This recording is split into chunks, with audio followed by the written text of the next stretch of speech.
Creating worlds that feel fully realised is what a lot of creatives strive for. There are lots of things you can do to add realism to your world, and we are going to take a look at 5 of those ways today that you can instantly grab and run with.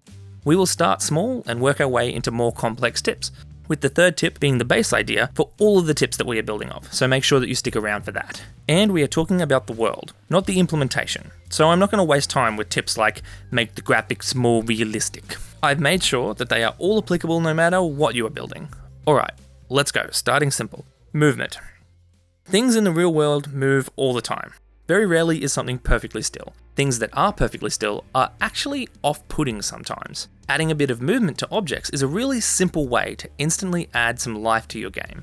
It might be some static animation on some of your actors' idle states or idle actions, or this grass jumping across a couple of pixels here and there. It might be something a little more systemically intense, like adding wind volumes and a wind system to push your environment assets around. Something closer to seeing a tree line in the distance, just a little bit of movement. It might be steam pipes or dripping taps, scrolling advertisements and screens, traffic in the background, or nebula. You could even take this idea more abstractly and add mouse-based parallax like some websites if your game is something very, very static, like a visual novel. Just add a little bit of movement to change the frame.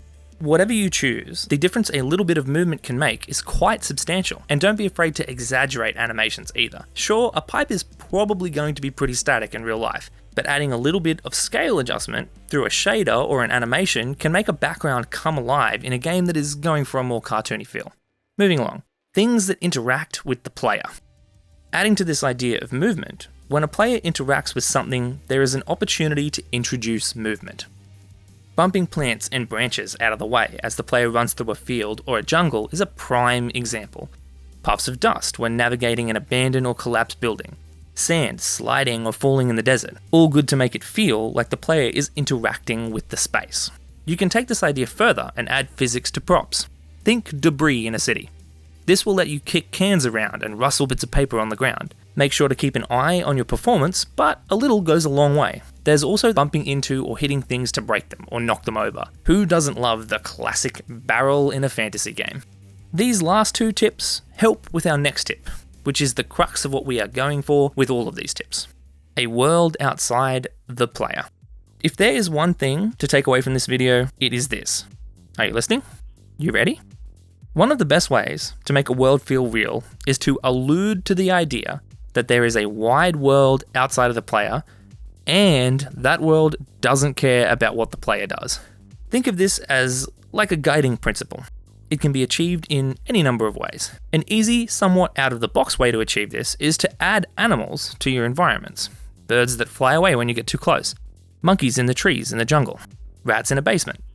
The animals just go about their business, being animals. They don't care that some random prophecy is about to be fulfilled. They just potter around doing animal stuff. What this does, though, is move away from this feeling that everything in the game world is just waiting for the player to walk into the room like some sort of interactive theatre production.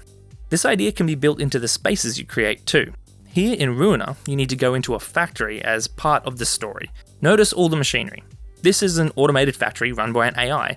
It doesn't know about the protagonist, and even when it does, the factory probably isn't going to care. Production for a super city can't just stop because one rando shows up unannounced.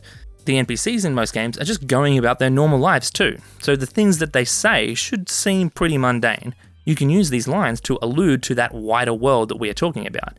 And the lines that our side characters say can also help us achieve our next goal. World building cohesion. Now, I'm no world building wizard, but we want our worlds to seem real and be cool. Nothing smashes this illusion like cognitive dissonance. Things just not adding up.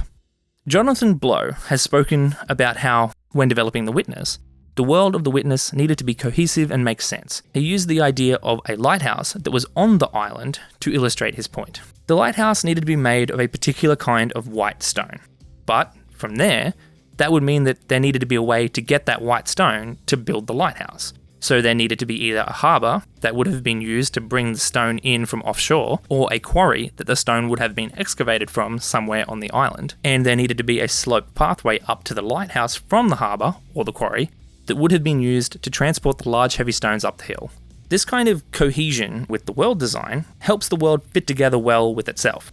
thinking about how races would have mingled over time or how wars affect the status of factions in the game.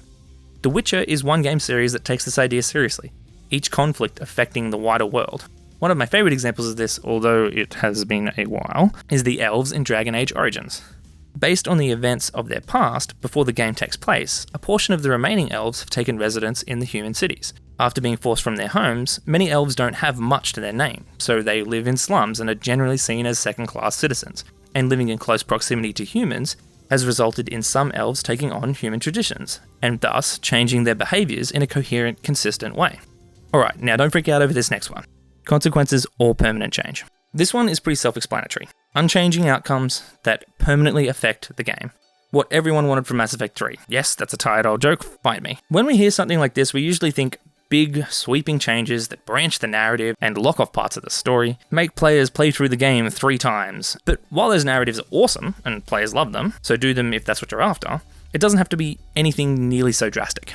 This can be something as simple as the NPCs of your game commenting on things you have done. If you've killed a main character in the plot, the NPCs can mention that in hushed whispers as you pass by. Or it could be displayed on holo boards or wanted posters perhaps, where you bestowed a title. An NPC can address you by your new title. Perhaps areas become unavailable if you screw someone over.